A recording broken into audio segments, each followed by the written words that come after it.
రంగారెడ్డి జిల్లా చేవెళ్ల మండలం ఆలూరు వద్ద జరిగిన ఘోర రోడ్డు ప్రమాద బాధితులను తెలంగాణ ప్రభుత్వ చీఫ్ విప్ పట్నం మహేందర్ రెడ్డి పరామర్శించారు.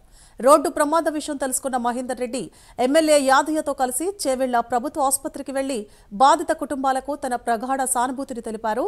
ఇక క్షతగాత్రులు మృతులంతా రైతులు కావడం బాధాకరమని ఆయన అన్నారు. ఇక బాధిత కుటుంబాలను ఆదుకుంటామని ఆయన హామీ ఇచ్చారు. పేద రైతులు అనుకోకుండా లారీ యాక్సిడెంట్ అక్కడ వాళ్ళ మీద పోయి చనిపోవడం చాలా బాధాకరం. దాంట్లో నలుగురు చనిపోయినారు. అందులో ఇద్దరు ఆల్లూరు ఉన్నారు, ఒకరు నాంచేరి వాళ్ళు, ఒకరు గుర్తు లేని వ్యక్తి ఉన్నారు. ఎమ్మెల్యే గారు మేము భీమభరత్ కూడా పోయి చూసినాం. అక్కడ చాలా బాధాకరం. ఒకరు హాస్పిటల్లో పెంటమ్మ బాలమ్మ అనే ఆమె కూడా ఇక్కడ కాలు విరిగిపోయింది, కాలు ఫ్రాక్చర్ అయింది. డాక్టర్స్ కూడా వాళ్ళకి ట్రీట్మెంట్ చేస్తారు. ఆమెకు ఏమి ఇబ్బంది లేదు, కాలు ఫ్రాక్చర్ అయింది. అక్కడ ఆ పేదవాళ్ళు చనిపోవడం చాలా బాధాకరం.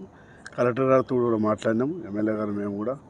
మరి కలెక్టర్ గారు కూడా మరి ఆ కుటుంబాలకు 5 లక్షలు కూడా ఇవ్వాలని చెప్పి మరి వారు ప్రకటించడం జరిగింది. ఆర్డీ వారు అక్కడ డిస్ట్రిక్ట్ సంబంధించిన అధికారులు అందరూ కూడా అక్కడనే ఉన్నారు. అక్కడ పోయి చూడడం జరిగింది. చాలా బాధాకరం. వాళ్ళ కుటుంబాలను ఆదుకోనికి తప్పకుండా మేము ముందుంటాం. మీరు కూడా మాట పేద రైతులు